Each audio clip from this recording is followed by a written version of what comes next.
universo mecánico y más allá. Las ecuaciones de Maxwell.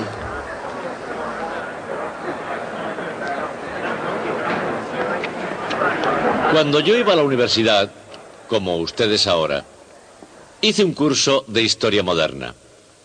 Y en una de las clases dijo el profesor: y con esto damos por terminado el siglo XIX. Alcé mi manita con timidez y le dije: señor profesor, entonces éramos muy respetuosos, le dije: señor, usted ha dedicado 2 semanas a explicarnos la teoría de la guerra en el siglo XIX y no ha dicho ni una palabra sobre las teorías de James Clerk Maxwell.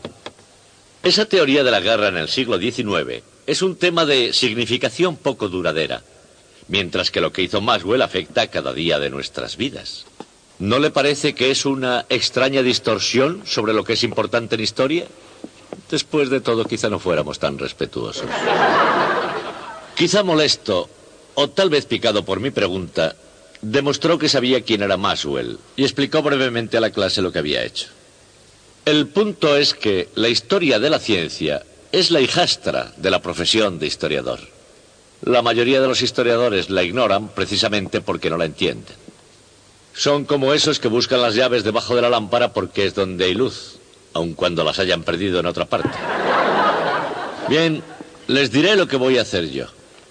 No les voy a decir ni una sola palabra sobre la teoría de la guerra en el siglo XIX. Lo que voy a hacer es hablarles sobre las bellas teorías de James Clerk Maxwell.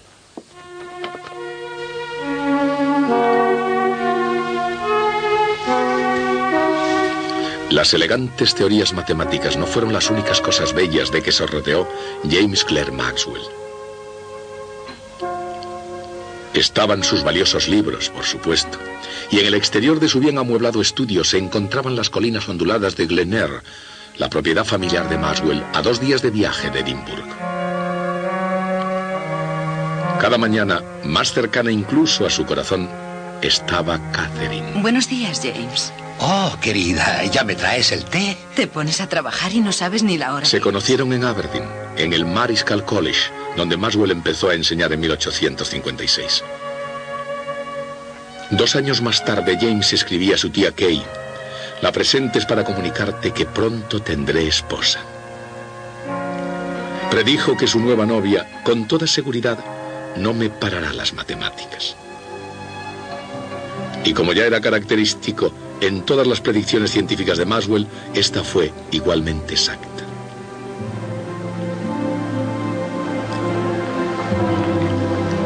Maxwell no fue, por supuesto, el primero en hacer predicciones correctas sobre los profundos misterios de las fuerzas naturales.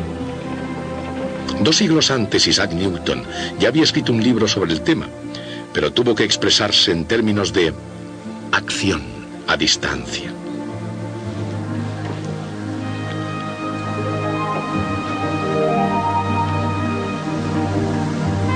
Esa idea llegó a aplicarse no solo a la gravedad, sino también a la electricidad y al magnetismo.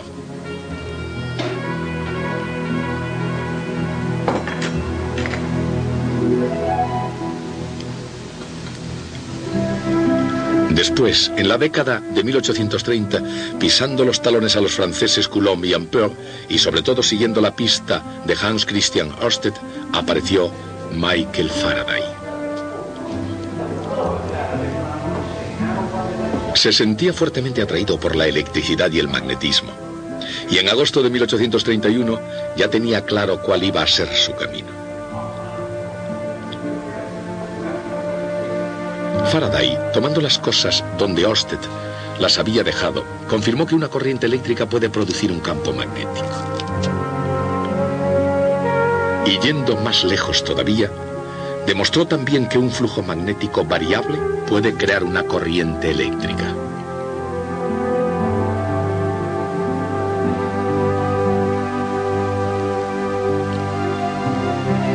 Y que una corriente eléctrica variable en un circuito puede inducir el que aparezca una corriente en otro.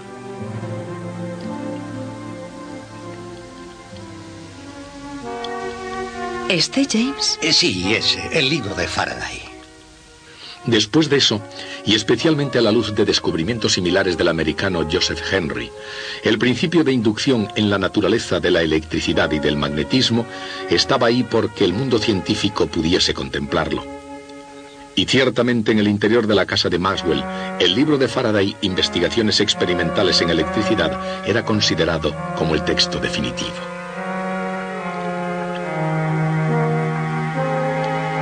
Cuando se hizo con la obra de Faraday, Maxwell ya estaba preparado para sacar nuevas conclusiones, una habilidad que había desarrollado desde sus años mozos.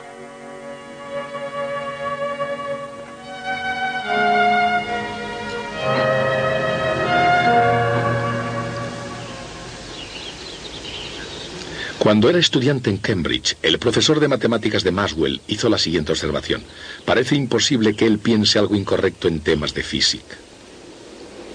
Poco después, siendo estudiante graduado, escribió un artículo con el que la comunidad científica tuvo que estar de acuerdo. Su título era Sobre las líneas de fuerza de Faraday. Y con la preparación de esa obra, James Clerk Maxwell había hecho sus deberes para casa. En la primavera de 1846, Michael Faraday había redactado un artículo con el título Consideraciones sobre las vibraciones en los rayos. En esa profética publicación especulaba que la luz era un tipo de vibración en las líneas de fuerza. Sabemos que las líneas de fuerza, escribía, conectan partículas y también masas de materia. En otras palabras, en la imaginación de Faraday, las cargas eléctricas estaban ligadas por líneas de fuerza en el espacio vacío. Sin embargo, aun cuando su idea era fácil de ver con el ojo de la imaginación, introducía una fascinante cuestión científica. ¿Una carga vibrando haría vibrar también a las líneas de fuerza? En este punto, Faraday debió haber imaginado que cada línea se comportaría como si fuera una hilera de osciladores mecánicos unidos.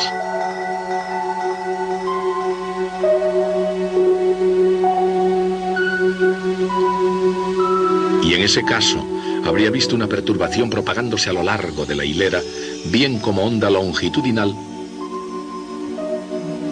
bien como onda transversal.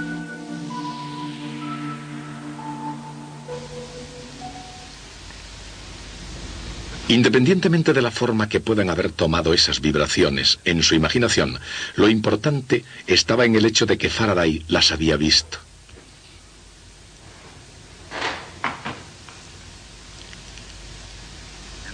Y entre líneas, en alguna parte del libro de Faraday, Consideraciones sobre las vibraciones en los rayos, James Clerk Maxwell descubriría su teoría electromagnética de la luz. Sin embargo, antes de poder leer lo escrito por Faraday para posteriormente refinarlo y pulirlo con sus elegantes matemáticas, Maxwell tuvo que descifrar una pista decisiva. Encontró una velocidad muy significativa relacionada con las fuerzas de la electricidad y del magnetismo. Cada onda tiene una velocidad característica que depende de lo que la hace viajar. Por ejemplo, en aguas profundas, la velocidad de las olas depende de la aceleración de la gravedad y de la longitud de la ola.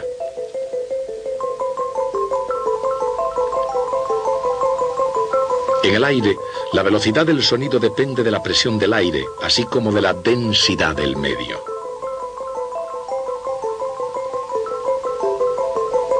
Y para los osciladores conectados, la velocidad viene dada por la constante del muelle, la masa y la distancia entre los osciladores.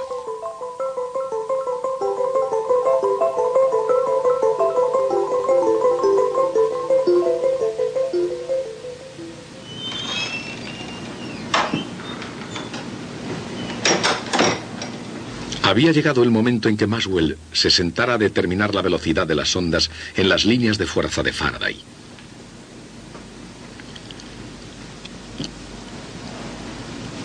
Desde la perspectiva matemática de Maxwell, las líneas de Faraday eran una expresión de la naturaleza, 1 dividido por r al cuadrado, de las fuerzas de la gravedad, de la electricidad y del magnetismo. Y al mismo tiempo cada una de ellas tiene una constante específica.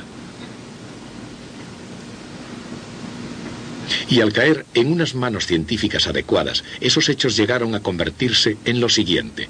Puesto que las fuerzas fundamentales de la electricidad y del magnetismo no son independientes, la constante eléctrica K sub E y la magnética K sub M deberían estar relacionadas. Pero la cuestión es, ¿cómo?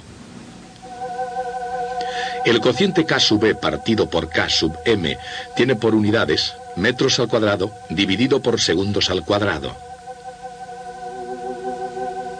Dicho de otra forma, son las unidades del cuadrado de una velocidad. ¿Pero de qué velocidad? Su cuadrado es 9 por 10 elevado a 16 metros al cuadrado dividido por segundo al cuadrado. Dividan la constante eléctrica entre la constante magnética. Y ahí está, la velocidad de la luz.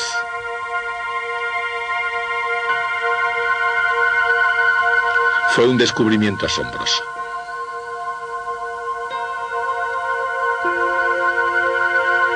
Después de 50 años del minucioso examen científico en otros lugares, James Clerk Maxwell vio la luz y encontró su velocidad en las fuerzas de la electricidad y del magnetismo.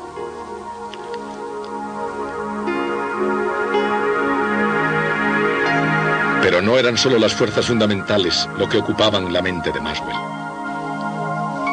Hacia 1857 se ofreció un premio académico al que pudiera explicar la naturaleza sólida de los anillos de Saturno y su constante movimiento alrededor del planeta.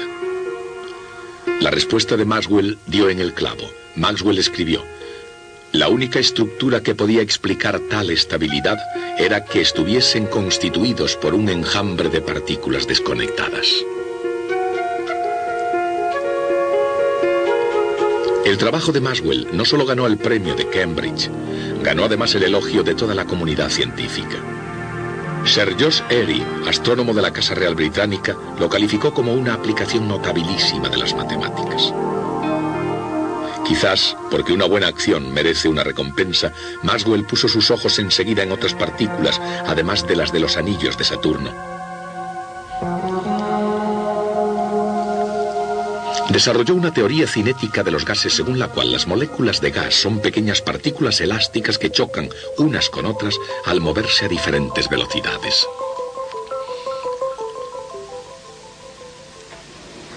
Maxwell pensaba que toda investigación en física debería avanzar basándose, según sus palabras, en principios estrictamente mecánicos. Y esa creencia no solo llevó a Maxwell a su teoría de los gases, le condujo también a sus grandes logros en electricidad y magnetismo.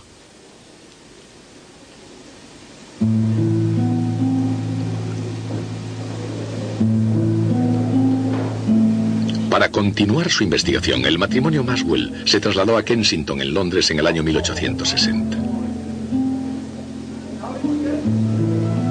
En el King's College, durante 5 años fue fecundo, tanto en la teoría cinética de los gases como en electricidad.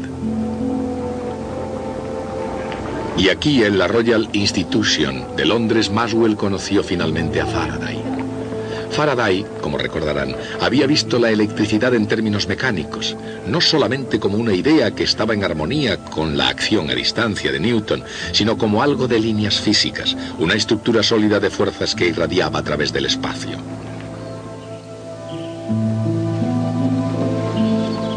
Maxwell afirmaría con gran admiración que Faraday había visto un medio allí donde los estrictos newtonianos no veían otra cosa que distancia. Maxwell añadió con agudeza: Faraday buscó el lugar de los fenómenos en verdaderas acciones que se producen en el medio. Como, por supuesto, más tarde se pudo ver, ese medio es el campo electromagnético, y ahí es donde la acción tiene lugar verdaderamente.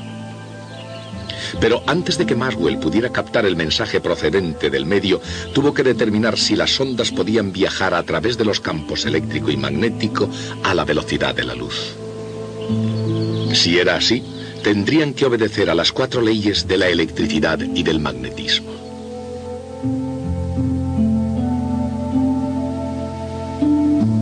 El flujo eléctrico a través de cualquier superficie cerrada es igual a 4pi por K sub B multiplicado por Q. O Q dividido por epsilon sub 0, donde Q es la carga total encerrada por la superficie.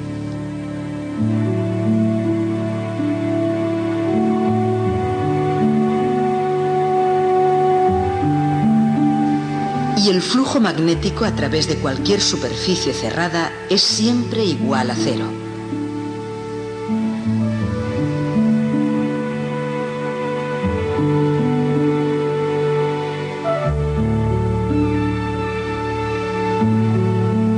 Estas son las leyes de Gauss de la electricidad y del magnetismo.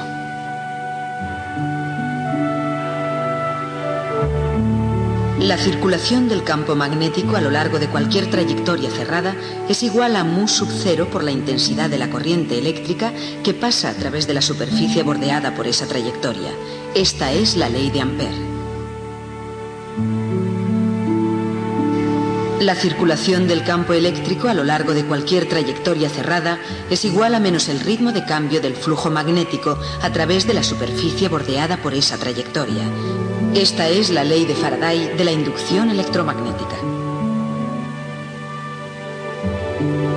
Supongamos, por tanto, que puede haber una onda en la intensidad del campo eléctrico.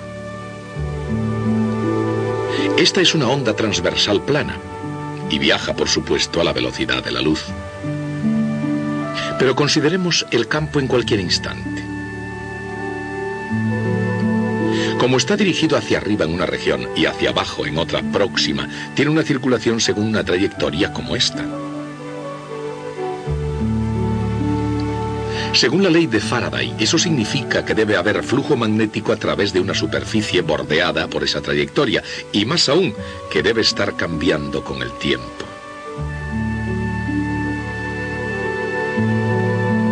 Y eso solo puede significar una cosa: que a una onda eléctrica le acompaña siempre una magnética allá donde vaya.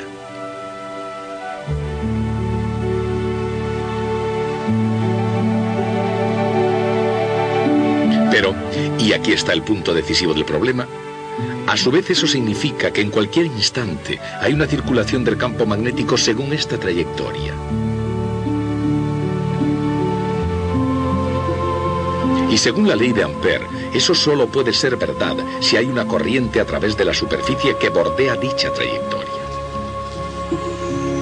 Pero en el espacio vacío no hay materia ni corrientes eléctricas, así que no hay manera de escaparse del hecho de que, según las leyes de la electricidad y del magnetismo de los tiempos de Maxwell, no podría haber absolutamente ninguna ondas electromagnéticas en el espacio.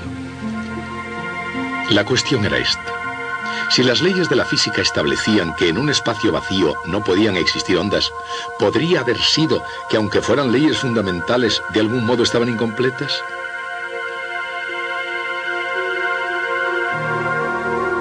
Maxwell se dedicó a examinar las leyes fundamentales de su época y obtuvo un gran triunfo al encontrar la pieza que faltaba. Y lo consiguió observando un aparato sencillo y completamente convencional: un condensador.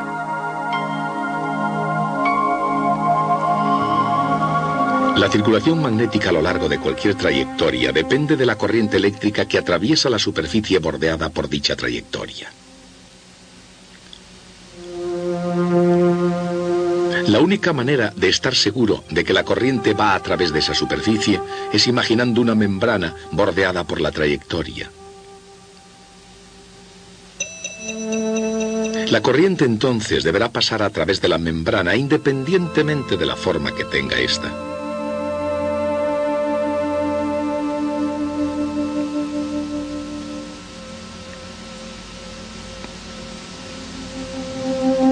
Pero esto ya no es cierto si la corriente va a un condensador. Entonces, aun cuando hay una corriente que circula, no puede haber ninguna a través de la membrana. Si eso es así, ¿a qué es igual la circulación magnética? Buscando una respuesta a esa pregunta, tomó una página del libro de Faraday. Cuando el flujo magnético varía, crea una circulación eléctrica. Y luego, según su costumbre, miró las cosas desde el otro lado. ¿Puede la variación del flujo eléctrico, se preguntaba, crear circulación magnética? La respuesta prometía una solución al problema del condensador.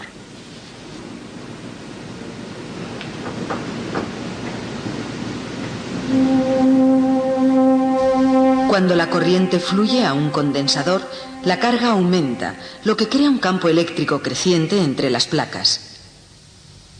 El flujo eléctrico a través de la membrana se puede deducir a partir de la ley de Gauss, imaginando una superficie cerrada.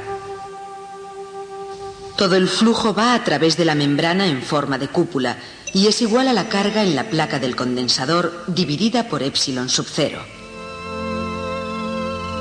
El ritmo de cambio del flujo eléctrico se puede hallar diferenciando ambos miembros de la ecuación y viene dada simplemente por la corriente que circula por el hilo.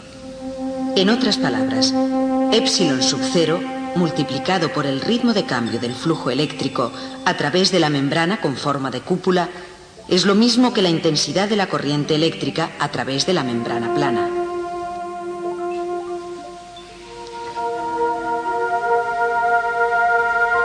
Este fue el descubrimiento crucial de Maxwell, la manera precisa como un flujo eléctrico variable puede generar un campo magnético como si fuese una especie de corriente eléctrica.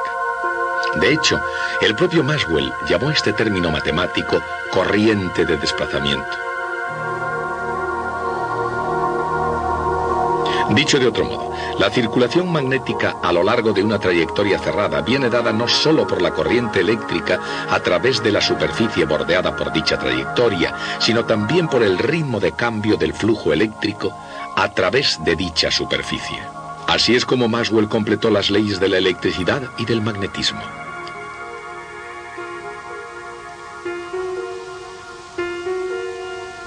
Y con esas leyes Maxwell pudo demostrar que las ondas electromagnéticas de cualquier frecuencia y longitud de onda se propagan en el vacío a la velocidad de la luz.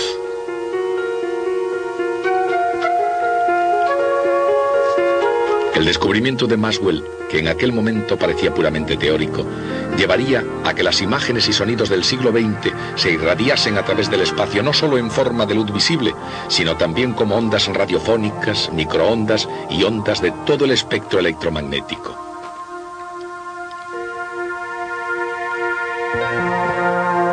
Fue un descubrimiento que conduciría lejos, más allá de la Tierra, hasta los más profundos reinos del espacio, donde una onda en la intensidad del campo eléctrico implica la existencia de un flujo magnético variable.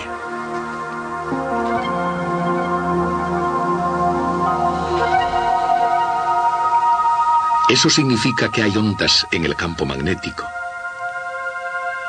Y eso es posible cuando hay variación de flujo eléctrico. Y es comprensible solamente porque Maxwell comprendió que los campos eléctrico y magnético se crean mutuamente cuando se mueven juntos en una onda a la velocidad de la luz. Y así siguen ambos campos, los dos a una, por toda la eternidad, propagándose por todo el universo. Y en esa luz, siempre a la velocidad de la luz, uno puede ver finalmente el poder y la gloria de las ecuaciones de Maxwell.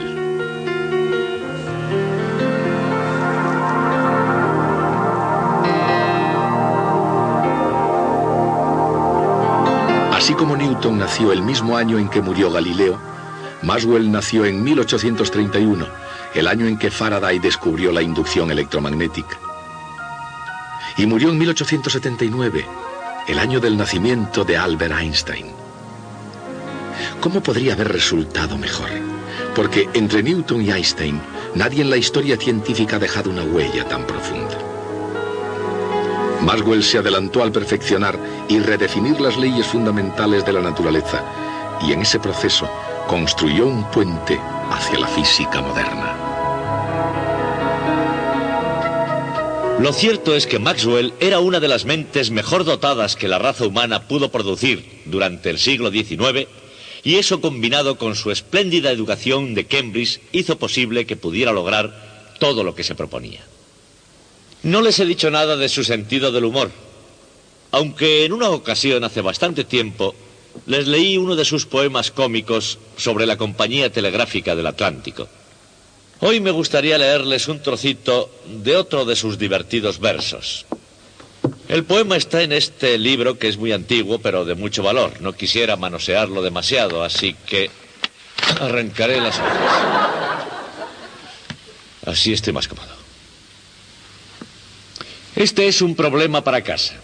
La primera estrofa es el enunciado del problema. Una inextensible cadena pesada, en horizontal y liso plano colocada. Dada una fuerza aplicada en A, buscad inicial movimiento en K. Se refiere a que hay una cadena sobre una mesa como esta, y que alguien tira de ella por un extremo. La pregunta es, ¿cómo empieza a moverse el otro extremo? Este es un ejemplo típico de problema extremadamente difícil e inútil por completo que los estudiantes de Cambridge deben tradicionalmente resolver. Bien, después de plantear el problema, enseña detalladamente cómo se resuelve. Así que les diré lo que me gustaría. Me gustaría que esta noche resuelvan los problemas que tienen para casa, que luego los versifiquen y me los traigan aquí el próximo día. Hasta entonces.